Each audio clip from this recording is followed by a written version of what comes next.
You know, Dave, when we go to commercial break, people have no idea what goes on over here at the workbench. I'll spring it. You know, we're talking about cheese feet. That's what this catfish bait smells like. It smells like your kid's bad Molly Moo has cheese feet. Well, I better not say that. No. TV. No.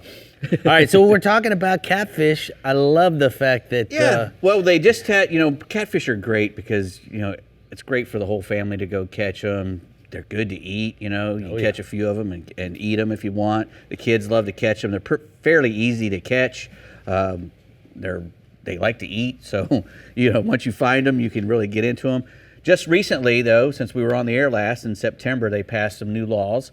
Now they came into effect September 2021. They're all for this year as well. Blue and channel catfish have to be 12 inches, and there's a 25-inch daily limit combined. It doesn't matter if it's a blue. Total aggregate. Correct. It doesn't matter if it's a blue or a channel catfish.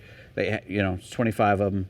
And also flathead, you can only catch 5 per day now, and the minimum of 18 inches.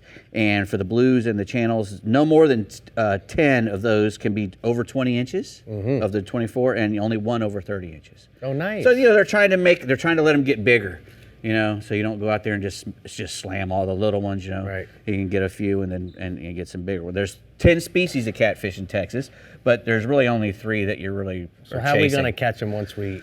Well, bass rod, you don't have to have huge tackle or anything. You don't have to go get special tackle if you don't have it.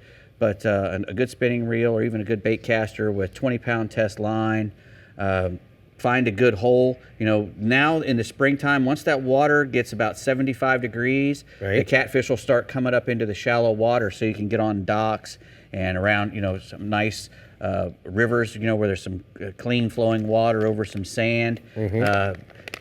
Any stink bait. Catfish, their whole body is like a tongue. They are scent oriented. They try to, they have little tiny eyeballs. They lay in the current and wait for stuff to come to them or go to the smell. So all of our baits that we're going to use are going to have some sort of stink to them or a smell.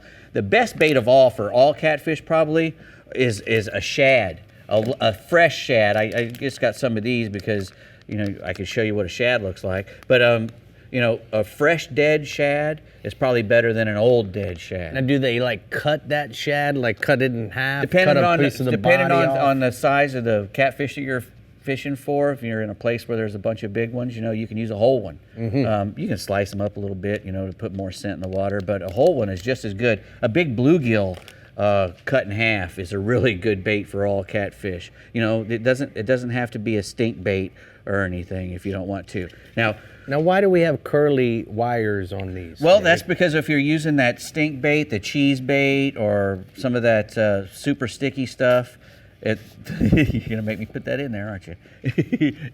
you can get a big chunk of that. This is old, but then you can just mash it on the hook, And once you mash it on there, we actually caught a bunch of catfish last time I was in Texas with this stuff. Put a little mash on there and just drop it down to the bottom. And you can use, a circle hook as well, or a kale hook. Kale hook. They work great because, once the fish picks it up and takes off with it, all you have to do is pick it up and start to wind, and that hook will just find itself right in the corner. It's also good if you're going to be letting a bunch of fish go. Right. Because if you're using that treble hook, you're going to get, a lot of them are going to eat it all the way down, and you're going to probably want to keep those that are mortally wounded when they swallow that whole treble hook. But the treble hook's great because they usually don't come off there. Once they get on there, they don't come off.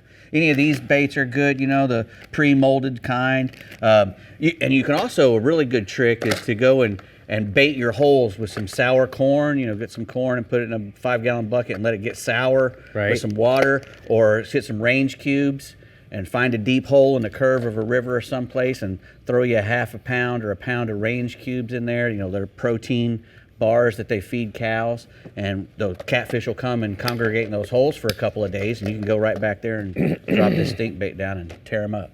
Nope. Hey, and Brie.